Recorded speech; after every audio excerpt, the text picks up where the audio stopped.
Dieses Video wird dir präsentiert von helden.de, deinem zuverlässigen Partner für Fahrrad- und E-Bike-Versicherungen. Mit dem Heldencode aus der Videobeschreibung sparst du zusätzlich noch den ersten Monatsbeitrag und unterstützt dadurch diesen Kanal Fahrradstadt Hamburg. Wir gehen da einfach direkt rein. Start charging cyclist road tax so the bike lanes can be Mayas. Well, was? As well as the roads they ride on. Okay, naja, gut. Das gleiche Argument, was wir in Deutschland auch oft hören.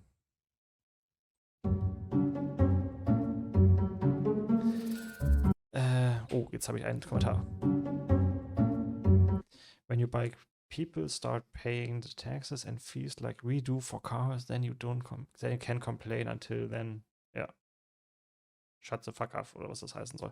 Ja, genau. Also, was haben wir noch?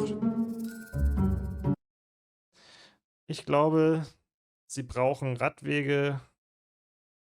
I think they want bike lanes. They should buy licenses for bike. Ja, okay, also einen Fahrradführerschein. Die Diskussion haben wir auch, dieses Argument haben wir auch ganz oft. Also einen Fahrradführerschein machen and get tickets.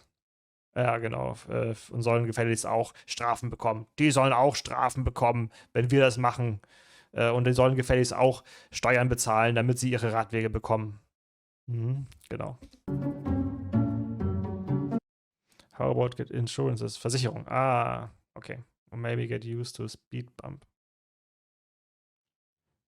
Get used, was? Or maybe get used a speed bump? Also, den Kommentar verstehe ich jetzt nicht ganz, aber gut. Just wait till they start making bicycles pay for insurance to be on these special bike routes. Without gas-powered vehicles on the road, they are going to need the road tax from someone, okay? The Skinny Tire Bike Club has been pretty vocal about converting the roads to bike lanes, so shouldn't be a problem for them to chip in for maintenance, okay. Ja, wenn du wüsstest, wie teuer die Instandhaltung deiner Straße ist im Vergleich zum Radweg, dann würdest du hinten überfallen, aber gut. You guys need to start paying to get all these bullshit built from you while you pay. Hat jemand ist das O kaputt oder wie? You pay nothing for it. You all need to be made to get insurance for you to be allowed on the road. Cyclists have no fucking respect either. Natürlich nicht, ganz klar. Oh, nicht noch mehr. Wie viel kommt denn da jetzt? Ja, genau. Jetzt schnell durch damit. A few weeks ago, I published a short about a local bike route in Vancouver that gets clogged with car traffic. Inevitably, there was an endless stream of comments calling for cyclists to pay their fair share if they want proper bike lanes, often citing all the cost a car owner incurs, which contribute to paying for our city streets. So, should cyclists pay taxes to cover the cost of the lanes they desperately call for? Yes, they should, but thankfully, they already do. Ja, genau.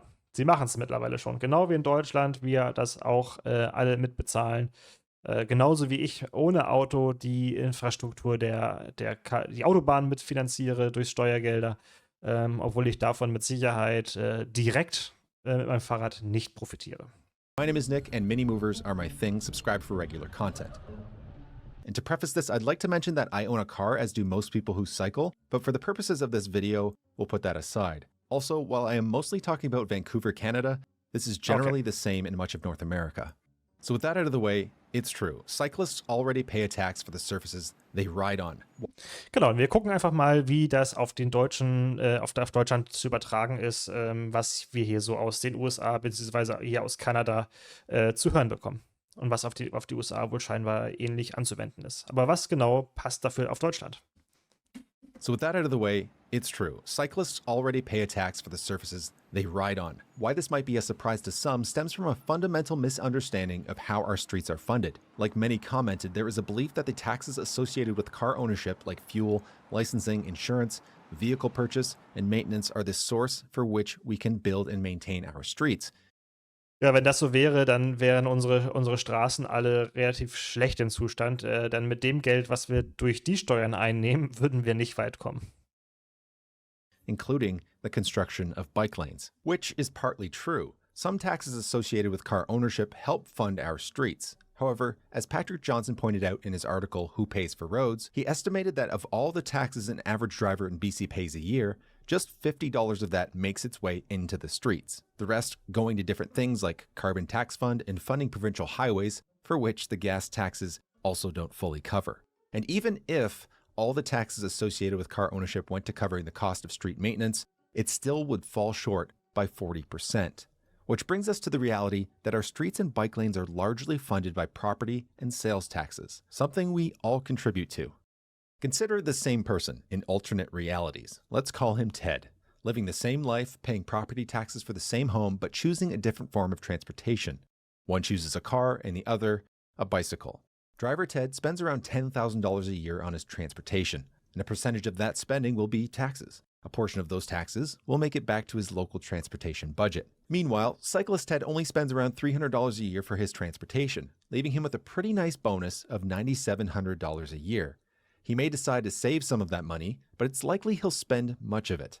And studies show shoppers who arrive by bicycle or foot spend more money per month than those who arrived by car, which is Ja, das lässt sich auf Deutschland 1:1 übertragen. Ich bin ja da selber von betroffen. Also ich leite ja einen Supermarkt in Deutschland, beziehungsweise Hamburg und beschäftige mich natürlich logischerweise auch mit den Themen. Und für Deutschland ist es genau das Gleiche. Am liebsten sollten einem die Menschen sein, die zu Fuß kommen, denn diese beanspruchen deine Infrastruktur vor Ort nicht, deine Parkplätze nicht, deine Zuwege nicht, aber lassen pro Jahr gesehen am meisten Geld da. Also Leute, die zu Fuß zu mir jetzt in den Laden kommen, sind mir die liebsten Leute. Danach kommen die mit dem Fahrrad, die lassen pro Jahr am zweitmeisten da und die mit dem Auto relativ wenig, übers Jahr gesehen. Aber ja, da muss man die Kosten einrechnen. Wenn natürlich Leute häufiger kommen, hat man natürlich mehr Kosten fürs Abkassieren und so weiter und so fort. Aber alles gegengerechnet sind mir die Menschen, die zu Fuß kommen, noch immer mit am liebsten. is not only generating those tax dollars that would have otherwise come from car expenses, but is also more money invested locally rather than lining the pockets of oil execs or billionaires in Texas.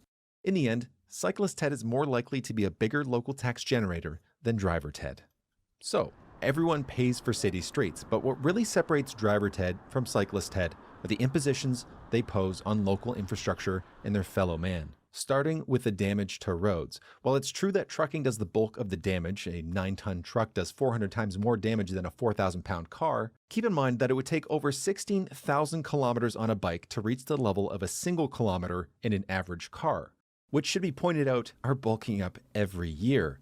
All of this to say the cost to build and maintain cycling infrastructure is far less than the same distance of roads for cars, requiring less space, less material, and simply do not need to be as robust. With the cost of roadways anywhere from 5 to 300 times the cost of bike lanes per kilometer, like in Portland where $60 million for 300 miles of bikeways would have been equivalent to one single mile of a 4-lane urban freeway. Yep. And the lanes being relatively cheap are one of the many ways that cycling is a boon for a community. Ja, Städte und Gemeinden, die den Radverkehr möglichst gut ausbauen, tun sich auf lange Gesicht, was die Kosten für ihre Infrastruktur angeht, einen großen Gefallen. Cost-benefit analysis from Copenhagen revealed that the externalities of driving a car for 1 kilometer costs society 89 cents, but cycling the same distance benefits society by 26 cents. And this comes from a combination of things like congestion, collisions, noise pollution, health benefits, infrastructure costs, air pollution, and the benefits cycling has on business.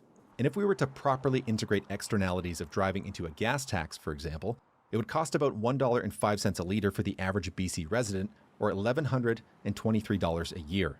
Currently, Vancouver drivers pay the highest gas tax in North America at 78 cents a liter, so even if the entirety was earmarked for covering the externalities it imposes, it still wouldn't be enough. Yep. And this is the most optimistic example. Many states in the US fall way short, like the average Mississippi driver imposing a cost of $2,300 while they currently pay $140 a year with a gas tax of just 6 cents a liter. And this is not even mentioning electric cars who don't pay gas taxes and still impose many of the externalities of ICE-powered cars. Finally, some will point out that we all need roads, even if we never drive on them, for emergency vehicles, some public transit, and trucking goods. And this is not even getting to the argument for trains when it comes to freight. It's true. Work in freight trucks, buses, as well as emergency vehicles are beneficial for everyone when they use the roads. But it ignores the fact that the overwhelming majority of vehicles we see on our roads are cars occupied by just one person. Jo, Deutschland auch. 1,2 Personen sitzen im Schnitt in einem Auto. 1,2 Personen. Even before getting into the cost that storing all these vehicles pose on society, a person driving a car occupies significantly more space on the road compared to someone using a bus or a bicycle, often adding to congestion, while individuals who walk, cycle, or use public transit actually help free up road space, indirectly saving time for other road users, including those operating essential vehicles, and yes, even people who drive.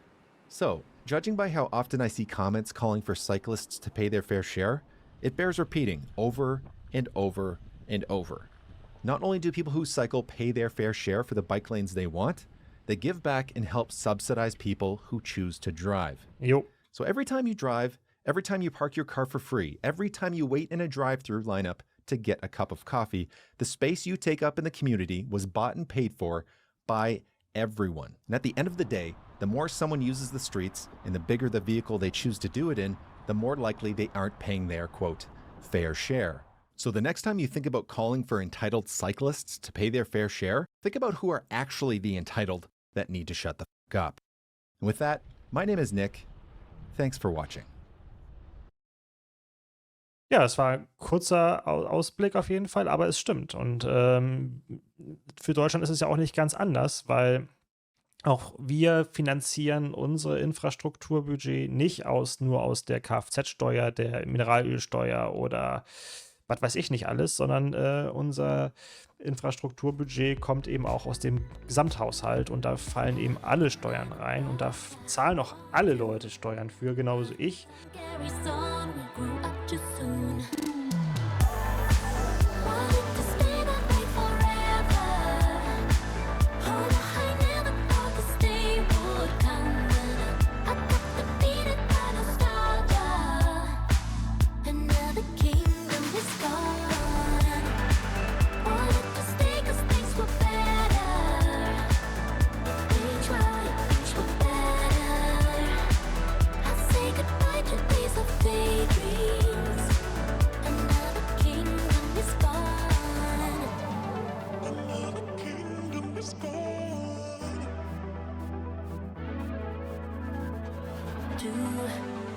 Do you remember all the places we went, the spaces we